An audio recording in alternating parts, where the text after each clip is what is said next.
When I think back on my efforts to raise money, I often come away from meetings saying, that person really doesn't seem like they're interested in investing. And it was probably my idea that they weren't interested in investing, but it's an attitude that particularly the institutional investors have. And what they're really doing is they're assessing for risk, they're evaluating for risk. But it feels like they don't want to invest. But the big news is they want to invest. They are not predisposed to saying no, even though it feels like they're saying no all the time. They really are frightened of missing something that's very exciting. And so if you can get in there, you got to look beyond kind of the reservation, because that's really the third thing, their allergy to risk. They're looking at what are all the problems that I would encounter investing in this company.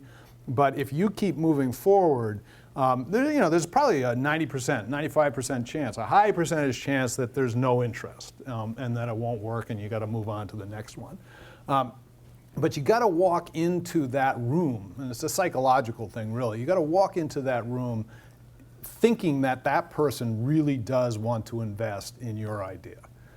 You can't afford to take a snapshot of the look on that guy's face and say, he doesn't look like he cares about this idea, because he will.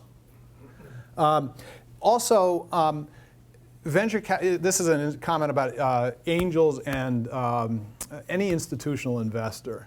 They're not playing with their own money. They're playing with other people's money, the limited partners' money.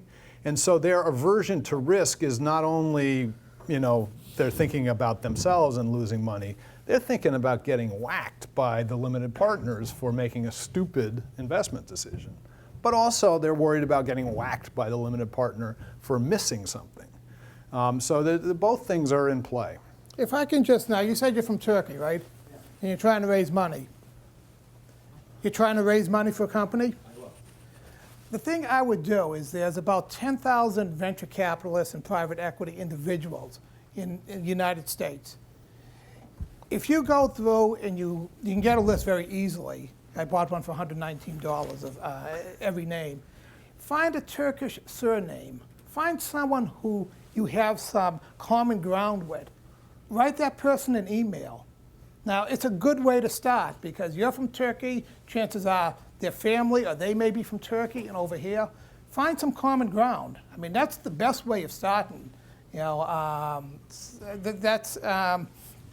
You'll be surprised. Maybe you're trying to do something in biotech and they only do network and the software. But they probably can get you in the right direction. Have people feel sorry for you. I mean, you got to do what you got to do. That's what it comes down to if you're going to start a business. And the fact that you think that you're going to get venture capitalists, you're not going to go for private equity, you're not going to go for bank financing. Once you start the process, that will probably all change. But do what you have to do to get funded.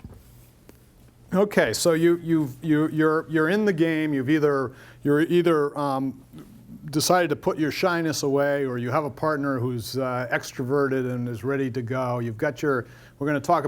Joe's going to run through the business plan. What's kind of a checklist that you ought to have in the back of your mind about what will constitute a good deal for the investor? The first thing is, if you are babbling for 10 or 15 minutes about what the core of your product is, you're dead. You have got to be able, so if someone says, so what is your idea? You have got to very simply express that. And it needs to translate into a compelling positioning for the company.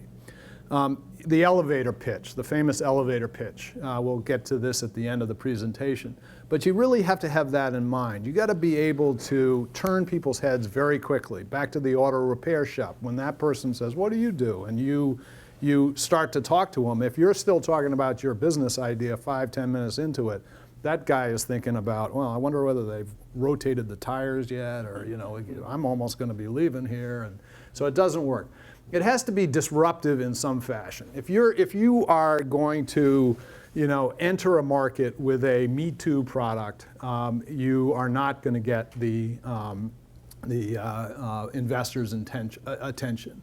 It has to, in some way, disrupt the way people do the thing that you are doing.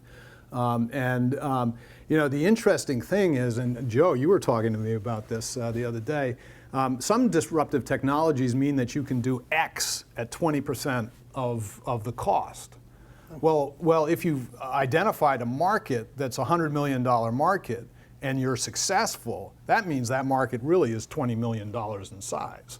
The disruptive technology has shrunk the market. So you have to be very careful, and it gets to the next point, which is they have to, if you are talking about splitting a hair in terms of defining your market, that your definition of the market is highly nuanced, that you're using words like it's a niche strategy to investors, their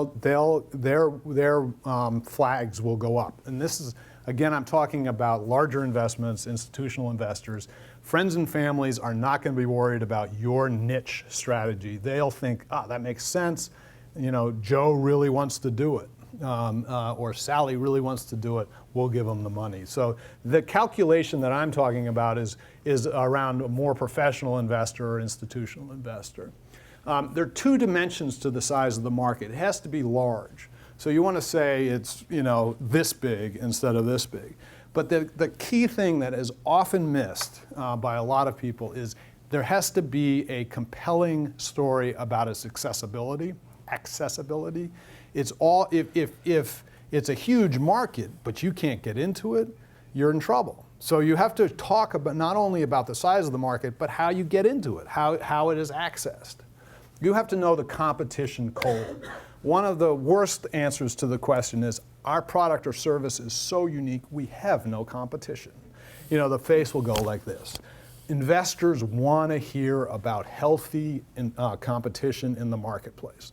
The competition defines, validates a market. If there's no competition, it might mean the market's not worth it.